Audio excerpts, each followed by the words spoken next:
Labas vakaras, krepšinio mylėtojai. Šiandieną sveikinuosi su jumis tiesiai iš žimo. Pataiko, čia dabar visiškai laisvas. Jaredas Smolas. Iš tolimos distancijos 3 taškai. Šį sezoną meta mažiau nei 30% tolimus metimus. Čia vos nepraranda kamulio, pavyksta jam jį nusimesti Gecevičius. Sunku metimą. Ir čia per daug erdvės Gecevičiui. Gecevičius meigia dar. Gecevičius nieko nelaukęs, greitas išmetimas. Kaminskiui išsuktas kamuolys iki Kavetskio. Apylaisvi Kaminskiai ir pataiko. Ir čia kaip telšiai dabar įveikia spaudimą, visiškai priklausomi.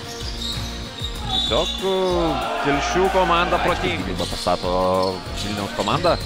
Na ir gauna iš karto 3 taškį. 21-51, vėl iš krašto ir pataiko galų. Perdavimas į kampą, Kavetskis. Parodo, kaip Jaredas Smolas. Kamuolys krašte, kamuolys. Čia po Stebeko dabar sudėtinga metimą. Nėra to didelio perspektyvaus žaidėjo indėlio kol kas. Čia įima Smolas. O čia atrodo šiek iki galo tenais žaidžia Pocius, ištraukia kamuolį dabar Pocius ir Kavetskis. Vilko gera atkarpa, 6 taškus iš eilės pelno Vilkas. Sezono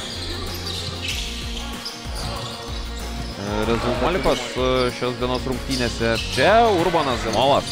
Ir čia nuošaliai dabar jau Balčiūnas laukia. Rasys. Vėl Balčiūnas ir 2 Balčiūno. Deda iš viršaus čia. Dar anksčiau, kuomet bandė įtaikyti